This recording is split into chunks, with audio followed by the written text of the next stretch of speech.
Every man's life is a solo journey, but you cannot underestimate the power of love and support from other people.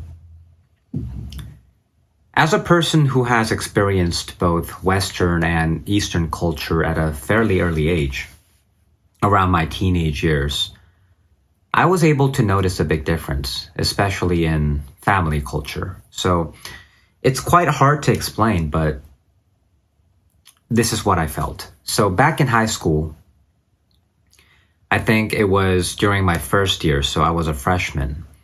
I had a friend who I got along with pretty well, and he was white.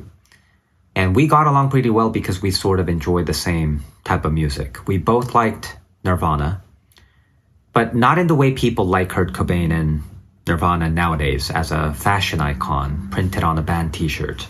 We just enjoyed the raw guitar sounds and the attitude of the songs and things like that. Anyways, that's what made us click. So one day he invited me for dinner to have dinner with his family and sleep over for the weekend. And I was pretty ruffled at the time because it was my first time having dinner with a friend's family who weren't Korean. Plus, I was very introverted and shy at the time, so I wanted to avoid any kind of social interaction involving a group larger than two people. So I was a little bit worried, but unlike what I assumed about it, the whole experience was quite pleasant, and I could really see that my friend's parents were trying to take good care of me. And this was such a long time ago, so I don't have all the pieces of my memory, but I remember the feeling I got. So it was late at night, and my friend's parents were having a drink, and they invited both me and my friend to join in. Of course, they didn't pour us a glass of whiskey on the rocks. We had soda, we had Coke or Sprite. And to me, this whole situation was a shocking experience because in Korea, we never sit together with our parents and share drinks and have a conversation. That just doesn't happen. It's very uncommon. And, that is something that almost never happens even if your friend sleeps over at your house. The only time you have a few chats is when you have dinner at the table, and as soon as you're done eating, you zip right out of there and close your door and do whatever you want or play video games or whatever. So this whole round table conversation time with adults and teenagers sitting beside each other and asking each other questions and having a decent talk was a new experience for me. And at the time, I didn't think much of it.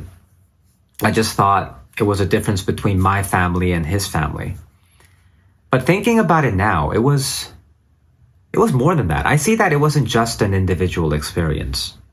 It's more than that because the thing we call society comes from families. And within the family, individuals are raised because family is the first small scale of society that one learns from and interacts with. So every value, every virtue comes and starts from the family. So if a family culture involves frequent conversations, warmth, mutual respect, this eventually bleeds into a bigger society. And when we get together as a whole, this becomes culture, right? But if you think about today, what we have now is a polarized society where everyone is brutally hateful or extremely depressed. Of course, many of the problems have to do with the widespread use of social media and addiction. But we only focus on the individuals, right?